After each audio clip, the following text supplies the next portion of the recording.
All right, so this demonstration is going to be for the actual printing of your etchings. At your table, you can have this little setup. You're going to need your plate, obviously. I put newspaper down under it instead of a block this time. I've got my palette knife and some ink and some paper towels. You might find it helpful to tape down your newspaper like I have. It makes cleanup a whole lot easier. At the actual printing station, you're going to need your tray with about an inch and a half of water, a couple of cleanish towels for blotting, and some paper. Your paper is going to be 6 by 6 by 9, I think. And my paper is a little bit bigger because my block is a little bit bigger. I also have a couple of brayers, and I've got a taped out area that's going to help me center on the paper. All right, so that's the setup. And the next thing we're going to look at is how to ink the plate. Okay, so what we're going to do to ink the plate is we're going to take our plastic palette knife and a jar of this block printing ink, and we're going to scoop some out onto the plate.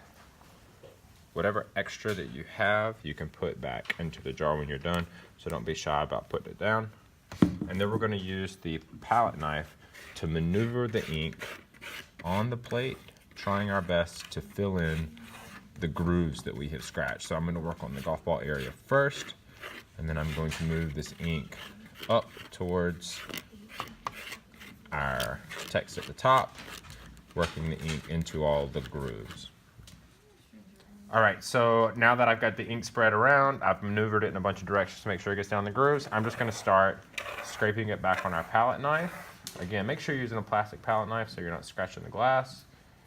And I'm going to start putting it back into our jar so we can not be wasteful. All right, so I've got the ink scraped up as much as I can, back in the jar as much as I can, and I'm going to start using a paper towel to wipe the ink away, except for where it has been collected in the grooves.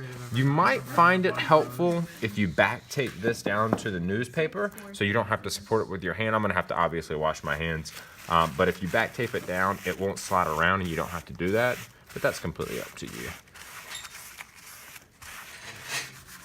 All right, so now I've gotten most of the material off of the plexiglass, but if you look really close, you can see there's some clumping of ink here. And what I'm trying to do is just try to get rid of that clumping so I can see the lines really, really clearly.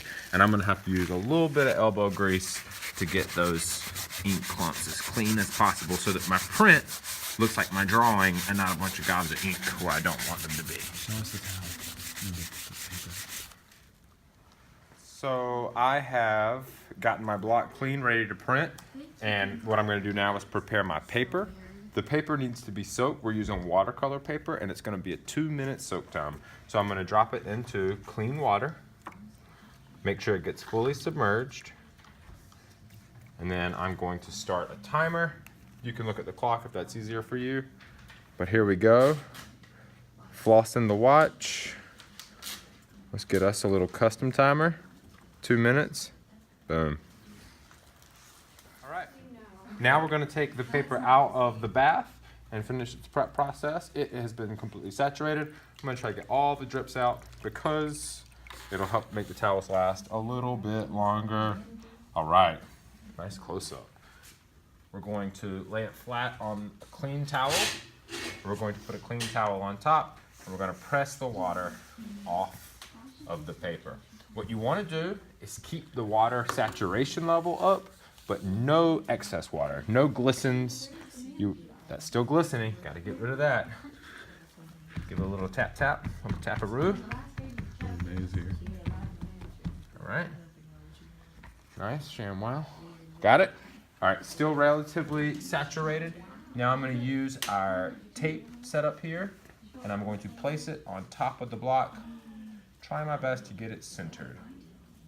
Once it's down, I'm just going to let it go. If it's not perfectly centered, I think we'll all live. I'm going to use my brayer the first go to crease my edges to make sure the block doesn't move too much. gonna work across the block and make sure that I don't push down too hard on the edges, because if I do that, it'll slide off of the block. That seems like it got a little wiggly. That's okay, I think. Yeah, we're good. Now, I'm gonna start applying a little more pressure with this brayer, going in several different directions. It's much, much better to take your time and do a good quality job here than have to do the entire process again. I'm gonna switch over to a hard rubber brayer. They tend to transfer the ink a little bit better. Work my way down the paper, making sure I get even pressure across the entire block. And then I'm gonna go this way as well. Not getting too heavy-handed because I don't want to move the paper. We should be getting close. Now I give it a little peekaboo. We're getting a really good clean transfer. I'm gonna lift a little more, make sure I'm not getting any bad spots.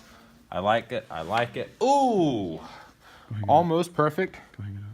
Got a little bit of bad transfer there and there, but I can live with that. So what we're gonna do is go and put it at the back. You're gonna be putting yours on this drying rack or this drying rack, and I'm just gonna put this example on the back wall so you can reference it during class.